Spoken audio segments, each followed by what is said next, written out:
Hello, this lesson is an extension of the Rayleigh Ritz for axial members only, but now we will do it for bending, and not axial, but pure bending. This is an approximate method, and once again we will be using these so-called admissible functions, which means that they must satisfy essential boundary conditions, and they must be single valued, right, and continuous. These are constants, the AI, and what we're going to do is wiggle them to get our Q. And when we wiggle them, we have Q is our potential energy, and what we're going to do is minimize this potential energy. It can't be zero. It's going to be minimized, not zero, not exactly zero. So same kind of ideas as for axial, and very straightforward, I think, except for some confusing parts, which is part of the process here. And I think the work is actually one of the more confusing things. A low-level thing here is this idea right here, that if it's gradually applied, we have work being 1/2 times force times displacement. But if the load is already on the structure and then we apply another load, we can say that that's going for a ride, and we don't have the 1/2. That is the idea here, that the loads are on the structure when we wiggle these AIs, and that's the whole point of this minimizing of the structure here, of potential energy. Beyond that, there's one more super confusing thing here, and that is the signs for the load. What's happening is that we are losing potential energy if the load is in the same direction as a positive displacement, and we are gaining potential energy if the load is in an opposite direction for a positive. And I tried to explain this once with gravity, like lifting a weight over your head, but I think the easiest thing is just to use these rules. If the load is in the same direction as the displacement, use a minus sign. If the load is in an opposite direction from the displacement, use a plus sign. There are 3 scenarios that must be explored in the Rayleigh Ritz method for bending. The first is the distributed load, and this is a known function, of course. And there's we integrate the product of the known function times v of x for that work. There's no 1/2 though, so don't put the 1/2 in, and I know this is confusing. I have a few hints for you in terms of the book, but your first situation is WQ is equal to 1/2, 0, so no 1/2, integral of Q times V. And if you have 2 discrete functions, don't go nuts with this thing trying to figure out one single function that covers everything. Just break up your integral into 2 pieces. 2-piece integral. The next one is a concentrated load. Again, there's no 1/2 here. The only tricky thing is that we must evaluate at x equals p. So we evaluate at x equals xp. So this is where the load is applied.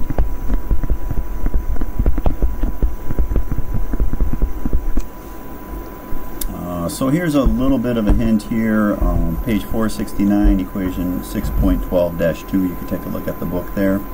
Notice that these are going up, so they are in the positive. They match the direction of the sign of the load and the displacement, so we would use this -1 here, just like we did in the axial problem. And then our last one is a concentrated moment. Admittedly, that's an unusual situation, but you might have a force couple where you might have two forces equal in magnitude, opposite in direction, at some arm. The work is moment times theta, but again, it's at x equals xm, where m is the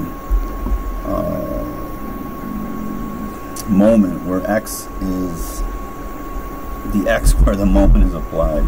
This is equation 6.11-4. Things get a little muddy here with U, the strain energy due to bending. This is strain energy. And Q is potential energy. And W is work. So here we do have the 1/2, and we have this fun exploration of EI times d squared V dx squared, and then we square that. Don't forget the squared here. I'll come back to that shortly during our example. The most confusing things, two most confusing things is this. Which one do you use? But I gave you this nice hint here. And the second most confusing thing is this. There's no 1/2s on the work. If you can get past that, I think you're in good shape. Alright, so let's do an example here of the beast once again. We, as promised, the Rayleigh-Ritz function is going to be a simple polynomial here. And you could run these out more, and I mentioned this in class, they will zero out, the excess ones will zero out. So let's go to this one where it's a third, A3 is corresponding to x cubed. An insight would be that we need some essential boundary conditions here. At x equals 0, the displacement must be 0. So A0 is out, because at x equals 0 we cannot have any displacement. And then we have dv dx is 0 at x equals 0. So we would be left with an A1 here if we differentiate it, and that one is out too. So the red is displacement, the blue is slope, and we're left with two constants, A2 and A3. The strain energy due to bending is exactly what I just said here. Yikes, this is a little sloppy here. U bending is 1/2 0 to L of EI d squared V dx squared. That whole thing is squared. And this is equation 6.11-4. There's another format of this, which would be m over EI is d squared V dx squared. So m is EI times d squared V dx squared. This is your favorite differential equation. It's the only one that you learn in undergraduate curriculum. So what we can do is we can say UB, this is capital UB, is 1/2 integral of 0 to L, and it's EI times d squared V dx squared, which is m over EI, and I square that, dx. So I'm left with a kind of a nice, handier format, perhaps. This only shows up, I think, in an example in the book. So it's m squared over EI dx. So you're left with 1 EI downstairs. Alright, so what is dv dx for us? Well, it's pretty straightforward here. This is our v. So now we just differentiate that here. So I'd get 2 times a2 times x, and 3 times a3 times x squared. So let me just write that out. dv dx is 2a2x plus 3a3x squared. And we need one more, d squared v dx squared. I wish Eva would stop doing that. Is 2a2 plus 6a3. Okay? So that's really straightforward, and students love the Rayleigh-Ritz method, I think, because it's kind of robotic, kind of performative. You just know how to make this happen. So the work is, we go back to our expression for work for a point load here. This is the beast, but so just one single point load. And the work here would be P times V at X equals P. Okay, so that isn't too hard here. So work is P times V at X equals P. And here our X, P, is equal to length. That's where we are applying the load at X equals L. So I pop that into here for my, remember the V expression was A2x squared plus A3x cubed. So I have A2xp squared, which is L squared, plus A3xp cubed, which is L. The U, the capital U, is 1/2, and we're going to use the first example of the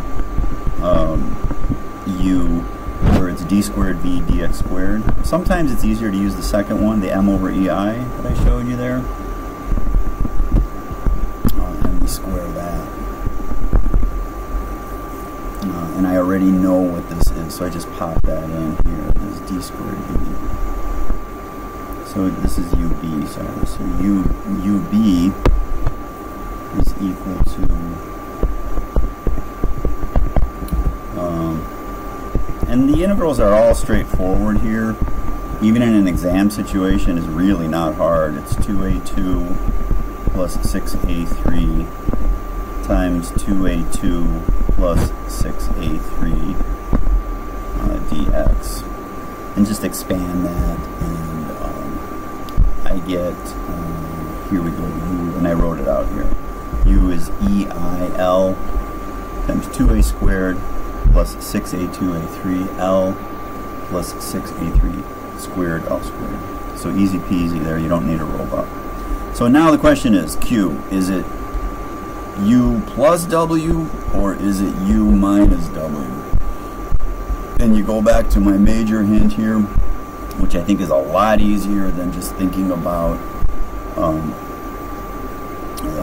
potential energy and everything. Just think of this as a rule. So V is going up, P is going down. They are in opposite directions, so it's U plus W. So Q is equal to U plus W. Q is equal to U plus W. So Q now is equal to, it's kind of a little bit long, but they're just polynomials here. So it's 2a2 squared plus 6a2a3L, 6a2a3L plus 6a3L squared plus PL squared times a2a3L. Now what? So we have to minimize Q, but with respect to what? And some of you were asking, well, what do we differentiate with respect to? It's not with respect to the load, like we did in Castigliano. It's with respect to these constants, A2 and A3. And if I had 3 constants, I would have 3 equations. Since I have 2 constants, I have 2 equations. So I have 2 equations and 2 unknowns, and the unknowns are A2 and A3.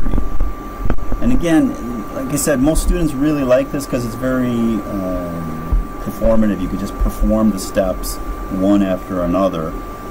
Yes, it's a little different. Yes, it's a little odd, but Rayleigh was a genius. So what are you going to do? I didn't come up with this. Rayleigh did. All right, so we have our 2 equations. Equation 1 is partial Q partial A2 is equal to 0. And then equation 2, partial Q partial A3 is equal to 0. So our first equation is super straightforward. You just differentiate Q, which I just had here, with respect to A2. And what am I left with? And so one of you asked, is that a constant? Well, yeah, it's a constant, but it's also an unknown, and it varies. So it's a variable constant. I don't know if that's a word or not. 4EI LA2. And go ahead and punch this out yourself. It's not hard. 6EI L cubed A3 plus PL squared. And then number 2, 0 is equal to 6EI L squared A2 plus 12EI L cubed A3 plus PL cubed. And the units work out because I have a PL cubed in this one and a PL squared in the second one, so everything works out. You could do this by hand. You could do it by hand because it's just a 2x2, or you could do it by robot. If it's a 3x3, you could do it by hand also, but I certainly wouldn't push that. But a 2x2, I don't know. We'll talk about it when we get back after break. So A2 I get to be, go ahead and punch that out, so maybe stop the video and see if you could do this. That would be a good idea. Stop the video. Stop the video, see if you could do that. And of course I would have walked around and seen if you could do it in class. So I get PL over 2EI, and I get A3 is equal to P over 6EI.